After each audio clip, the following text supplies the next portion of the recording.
until we see that pedigree of player imagine themselves in the game, it's tough for me to feel super confident in that argument, unfortunately. What's going on here, right? Because we did just see Ridley have a pretty good season as the kind of pseudo wide receiver one. He has a team that believes in him, and he's likely the wide receiver one with not much competition. As a rebuilder, I would love to trade a Calvin Ridley for a Tyjae Spears for my roster. Welcome to another episode of DU Debates. Last episode, we talked a little bit about CeeDee Lamb and DeAndre Swift. We challenged each other a little bit on where we had these guys ranked. Today, we're going to be talking about something a little different. We're not going to challenge each other on our rank necessarily, but we're going to get into two really topical players, I think, Calvin Ridley and Terry McLaurin. So both of these guys have very similar rankings, kind of across the board, right? I mean, just look at Calvin Ridley here really quick, 29 years old, 109 ADP, wide receiver 38, KTC rank 104, wide receiver 41, DU rank wide receiver 50, 113. We're a little bit behind, just a little bit behind. But if we look at Terry McLaurin, 28 years old, not far behind Calvin Ridley, ADP of 91, wide receiver 31, KTC rank 103, wide receiver 40, and DU rank 95, wide receiver 42.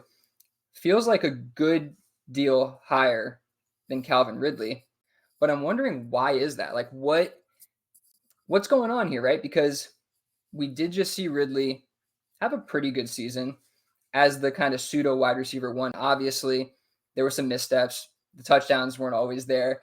He was stepping out of bounds, literal missteps, but a pretty good season for his first season back from the suspension.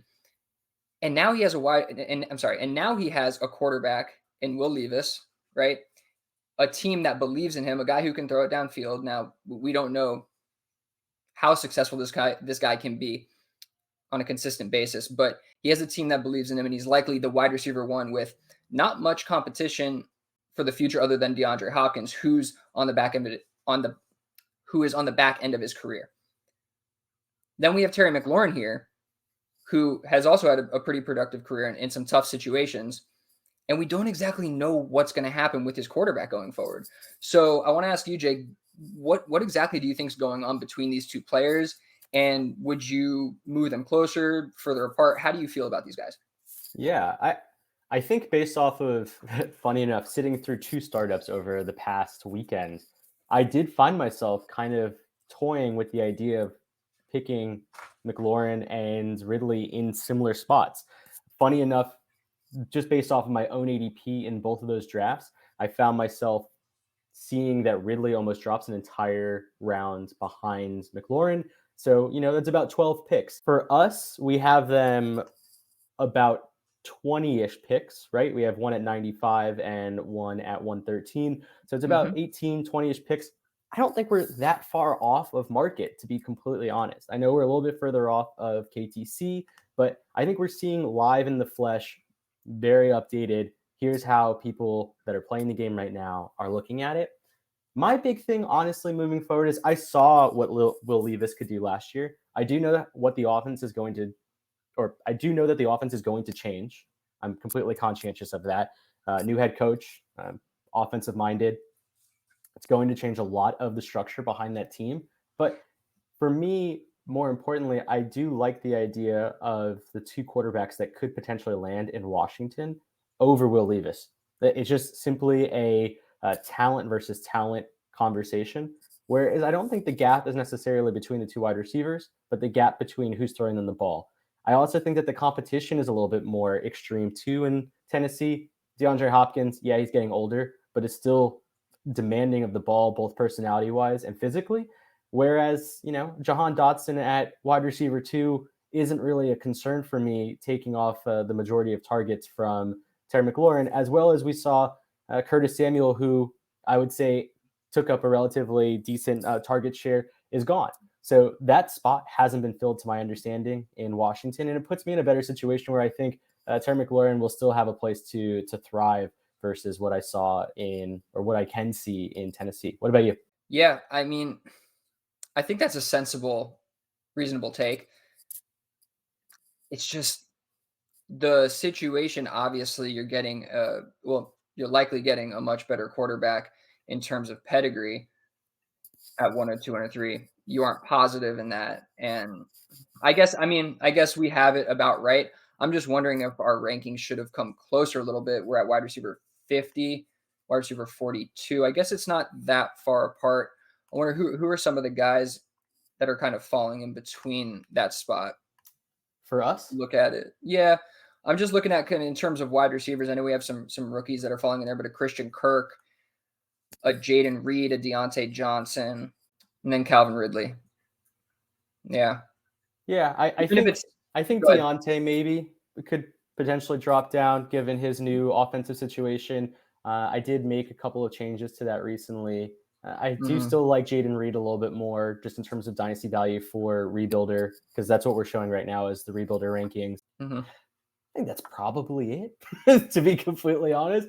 The rest of the group, it's like Xavier Worthy. I think you skipped over him, but I'm keeping Xavier Worthy over Calvin Ridley any day of the week right now. Yeah. Especially for rebuilder rankings. Yeah. After the move for Tony Pollard, would you just kind of cross positionally here? Would you move Ridley ahead of Spears or Spears under Ridley, I guess, rather just kind of looking at the rankings? Or are you still comfortable with the 22-year-old back and just, Pollard's donezo? I wouldn't say Pollard's definitely donezo. I still find a way in my head seeing Spears being the dominant back, funny enough. Whether that's like a 55 or 60% split. This is rebuilder rankings, right? Like in my mind, as a rebuilder, I would love to trade a Calvin Ridley for a Tyjae Spears for my roster. That's the way that I'm viewing it, and that's why I still have Spears above Ridley. I do think it's close, and I think that's why they sit so close to each other too. But those are the small micro gaps that I try and fill when I'm going through my own rankings personally. Do you think that there's anything to the fact that Ridley has a little bit of less tread on his tires, given that he's had like 2 seasons sitting on his ass at home? I think that's 100% an argument that someone could make. I just don't know if we can turn that into actuality, right? It's an idea that we have. It's an assumption that we can make, but we've never really seen a player step away from the game for as long as Calvin did, come back and still perform at an incredibly high level. He performed at a pretty high level last year. We're still giving ourselves the same argument for Deshaun Watson, not to go down that quarterback rabbit hole, but until we see that pedigree of player imagine themselves in the game, it's tough for me to feel super confident in that argument, unfortunately. Okay, so I want to look at McLaurin one more time before we get out of here. I'm looking at that ADP 91, wide receiver 31, which is quite a bit higher than where we have them and where KTC even has them, or has him rather, at wide receiver 40. I want to kind of try to make sense of that before we get out of here a little bit, looking at ADP, Terry McLaurin going just ahead of Chris Godwin, Christian Watson, Christian Kirk, Amari Cooper, Josh Downs, just behind Cooper Kupp. Yeah. Would you still take Cooper Kupp over McLaurin? Yeah. Yeah, I would. I think it's also an unfair comparison, to be completely honest. I think our average between rebuilder versus contender is probably a better tool to kind of compare to ADP, because that's really what you're getting out of ADP is a bunch of different build types.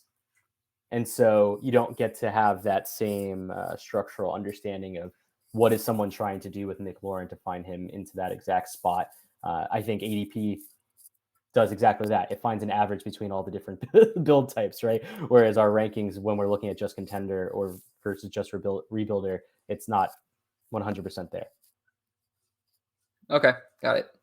Josh Downs and Terry McLaurin are very, very interesting. I think that both you and I are going to have a Josh Downs ahead of him, and I'm kind of seeing reasons why our rebuilder rankings would have him a little bit lower. But I do think that, personally, I think the rebuilder rankings are more reflective of a typical dynasty build, like if you were to average out the dynasty build. So that's kind of how I'm thinking about it.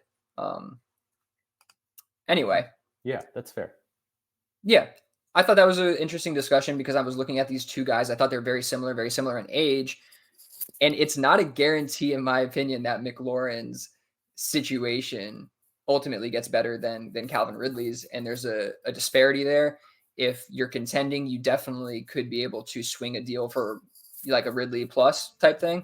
So, and I think you're going to get very similar production out of them. I mean, we just had them on the screen, and it was 1.83 yards per out run career to 1.85. You're getting the same kind of career production out of these guys. So it's kind of the, pick your flavor with these guys, but there's definitely, I do think that there's some market inefficiencies there to be taken advantage of. So anyway, thank you for joining us for our second edition of DU Debates. We will be back with another one. Please subscribe and stay tuned for more.